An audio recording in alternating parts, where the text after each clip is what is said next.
Welcome to our channel. If you want to Gmail delete account, follow these step-by-step instructions to ensure everything is properly managed and you achieve the best results. Step 1. Log into your account using your credentials. Make sure you have access to the email address associated with your account for confirmation purposes. Step 2. Navigate to the Account Settings or Preferences section. Look for options related to account management or subscription settings. Step 3. Find the option to close, delete, or cancel your account or subscription. This may be under Account Settings, Billing, or Subscription Management. Step 4. Review any important information about account closure. Understand what data will be deleted and what will be retained according to the privacy policy. Step 5. If you have any active subscriptions or pending transactions, make sure to resolve these first. Cancel any recurring payments to avoid future charges. Step 6. Follow the prompts to confirm your decision.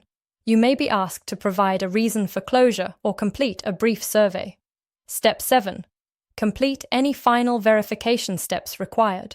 This often includes confirming via email or entering your password to authorize the closure.